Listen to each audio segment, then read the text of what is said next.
Hey, I'm John, here to talk with you this week about change. You ever notice that when you meet someone, they come up to you and they say, "How are you?" And you say, "Fine." Even if you are the farthest thing from fine, we just say, "I'm fine," and we move on with our day. Truth be told, none of us are fine. We all are hurting, broken, aching on the inside, a change that we desperately want to make, but we just don't know how. Well, that's the reason why a lot of people make New Year's resolutions. They say, "I'm gonna make this change January 1st, this part moving forward, never again." But those changes don't last because it's artificial.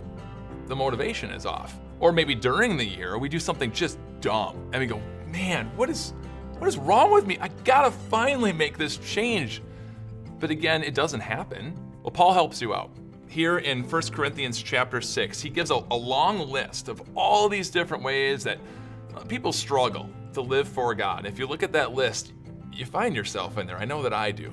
Then at the end of the chapter, he says, this is how the change comes. You are not your own. You were bought at a price. Therefore, honor God with your body. If you're not your own, do you know what that means? If you're not your own, that means you're not alone.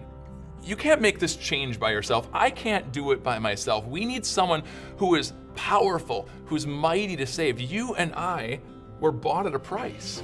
You and I were property of the devil.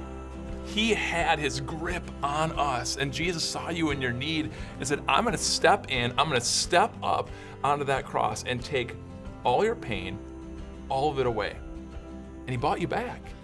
He paid the price for your soul, for your salvation, so that you don't have to be imprisoned by that wrong anymore. You can have joy in your life as you give it over to him. Say, "Christ, give me this change." And when you trust in him, he takes care of it all. May that motivate you to make that change, to give it over to Christ, and to trust in him that he is powerful and that he is mighty to save.